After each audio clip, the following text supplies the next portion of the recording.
MLA పదవికి రాజీనామా చేస్తే ఎంపీ టికెట్ ఇస్తానని కాంగ్రెస్ అధిష్టానం తేల్చేసింది. దీంతో ఎటు తేల్చుకోలేని స్థితిలో దానం ఉండిపోయారు. ఇక దీనిపై మరింత సమాచారం మా పొలిటికల్ బ్యూరో చీఫ్ రామ్లు లైవ్లో అందిస్తారు. రామ్లు, ప్రస్తుతం బీఆర్ఎస్లో అసెంబ్లీ ఎమ్మెల్యేగా గెలిచి కాంగ్రెస్లో చేరిన దానం నాగేందర్ పరిస్థితి అయోమయంలో పడిందని చెప్పి అనుకోవాలి. ప్రస్తుతం కాంగ్రెస్ పార్టీ తరఫున సికింద్రాబాద్ లోక్సభకు పోటీ చేస్తారని చెప్పి అధికారికంగా కాంగ్రెస్ పార్టీ అధిష్టానం ప్రకటించినప్పటికీ దానం పరిస్థితి మాత్రం ఆగమ్య గోచరంగా ఉందని చెప్పి అనుకోవాలి.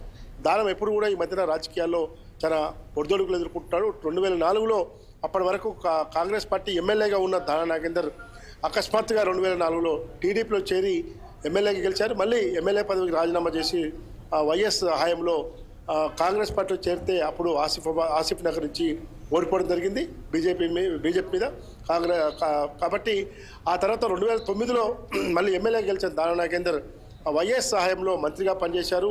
అంతకుముందు గ్రేటర్ హైదరాబాద్ కాంగ్రెస్ పార్టీ అధ్యక్షుడిగా పనిచేశారు. అప్పుడు దానం నాగేందర్తో పాటు మంత్రి ముఖేష్ గౌడ్ హైదరాబాద్ బ్రదర్స్ లాగా పేరు కూడా పొందడం జరిగింది. అయితే 2018 ఎన్నికలకు ముందు బీఆర్ఎస్లో చేరిన దానం నాగేందర్ మొన్న 2018 ఎన్నికలు 2023 అసెంబ్లీ ఎన్నికల్లో కూడా వరుసగా బీఆర్ఎస్ పార్టీ ఎమ్మెల్యేగా కొనసాగారు. అయితే ఇప్పుడు రాష్ట్రంలో కాంగ్రెస్ పార్టీ అధికారంలోకి రాగానే ఆయన రాజకీయ పరిణామాల నేపథ్యంలో ఈరోజు సీఎం రేవంత్ రెడ్డి సమక్షంలో కాంగ్రెస్ పార్టీలో చేరారు.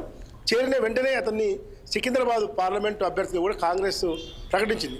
అయితే అంతకుముందే దానం నాగేందర్ కంటే ముందే కాంగ్రెస్లో చేరిన హైదరాబాద్ మాజీ నగర మేయర్ బీఆర్ఎస్ పార్టీ నేత బొంతు రామ్మోహన్కే సికింద్రాబాద్ పార్లమెంటు టికెట్ వస్తుందని చెప్పి పెద్ద ఎత్తున ప్రచారం జరిగింది. దాదాపుగా దరిదాపుల్లో కూడా దగ్గరగా వచ్చే అవకాశం పోయింది. అయితే బొంతు రామ్మోహన్ కాదని అప్పటికే పనిచేసిన అంజన్ కుమార్ యాదవ్ తనయుడుకు అనిల్ కుమార్ యాదవ్కు రాజ్యసభ ఇచ్చారు కాబట్టి అంజన్ కుమార్ యాదవ్ మరియు బొంతు రామ్మోహన్ కాదని దానం నాగేందర్కు ఎంపీ టికెట్ ప్రకటించారు. కానీ గత 2 రోజులుగా జరుగుతున్న పరిణామాల నేపథ్యంలో ఎమ్మెల్యే టికెట్కు ఎమ్మెల్యే పదవికి రాజీనామా చేసి వస్తేనే ఎంపీ టికెట్ ఇస్తాము ఆ మాట మీద దానం నాగేందర్ నిలబడాలి. కానీ అది ఆచరణ సాధ్యం కావట్లేదు, ఆలస్యం చేస్తున్నాడు. కాబట్టి మళ్ళీ ఎంపీ టికెట్ బొంతు రామ్మోహన్ పేరును కాంగ్రెస్ పార్టీ పేరు ప్రస్తావన చేస్తూ ఉంది. ఇంకా ప్రస్తుతం అధికారికంగా ఎవరు ప్రకటిస్తారనేది మాత్రం కొంత ఆగమ్య గోచరంగా ఉంది. అధికారికంగా ఇప్పటికీ దానం నాగేందర్ ప్రకటించినప్పటికీ మరోవైపు బొంతు రామ్మోహన్ పేరు కూడా మళ్ళీ తెరపైకి రానుండడంతో దానం ఏం చేయాలో తలపట్టుకునే పరిస్థితి ఎదురవుతుంది. ప్రస్తుత పరిస్థితిలో దానం నాగేందర్ అటు ఎమ్మెల్యే పదవికి రాజీనామా చేయాలా, లేదు ఎంపీ పదవికి పోటీ చేయకుండా ఎమ్మెల్యేతోనే ఉండి సరిదిద్దుకోవాలనే ఆలోచనలో సందిగ్ధంలో పడ్డట్టు తెలుస్తూ ఉంది. ఏదేమైనా రాజకీయంగా మాత్రం దానం పరిస్థితి కొంత ఆగమ్య గోచరంగా ఉందని చెప్పి అనుకోవాలి. ఒకవేళ సికింద్రాబాద్ ఎంపీ టికెట్ కనుక దానం నాగేందర్కి ఇవ్వాలంటే ఖచ్చితంగా ఎమ్మెల్యే పదవికి రాజీనామా చేయాల్సిందని చెప్పి ఏఐసిసి స్పష్టమైన ఆదేశాలు ఇచ్చినట్టు కూడా తెలుస్తూ ఉంది. అయితే ఓవైపు బీఆర్ఎస్ ఎమ్మెల్యేకి గెలిచి కాంగ్రెస్ పార్టీలో ఎమ్మెల్యే పదవికి రాజీనామా చేయకుండా వెళ్ళడాన్ని సొంత కాంగ్రెస్ పార్టీ నేతలే ఖండిస్తూ ఉన్నారు. దానిపైన విజయారెడ్డి హైదరాబాద్ మొన్న ఎన్నికల్లో పోటీ చేసి ఓడిపోయిన విజయారెడ్డి అనుచరులు రాజు యాదవ్ ఏకంగా కోర్టును కూడా ఆశ్రయించడం జరిగింది. ఆయన ఎమ్మెల్యే పదవిని అనర్హులుగా ప్రకటించాలి, ఖచ్చితంగా చర్యలు తీసుకోవాలి. మరోవైపు బీఆర్ఎస్ ఎమ్మెల్యేలు కూడా దానమును వెంటనే డిస్క్వాలిఫై చేయాలని కోరుతూ స్పీకర్ గడ్డం ప్రసాద్ కుమార్ను కలిసి ఫిర్యాదు చేయడం జరిగింది.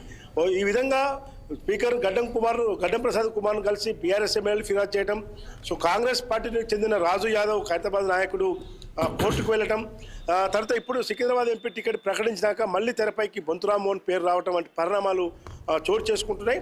కాబట్టి దానం నాగేందర్ రాజకీయ భవిష్యత్తు ఏమవుతుందో, ఏ విధంగా ముందుకు పోతుందో, ఎలాంటి పరిస్థితులు దారితీస్తున్న ఆందోళన మాత్రం దానంతో పాటు దానం నాగేందర్ అనుచరులు కూడా అయోమయంలో పడ్డట్టు తెలుస్తూ ఉంది. Anand, thank you Ram.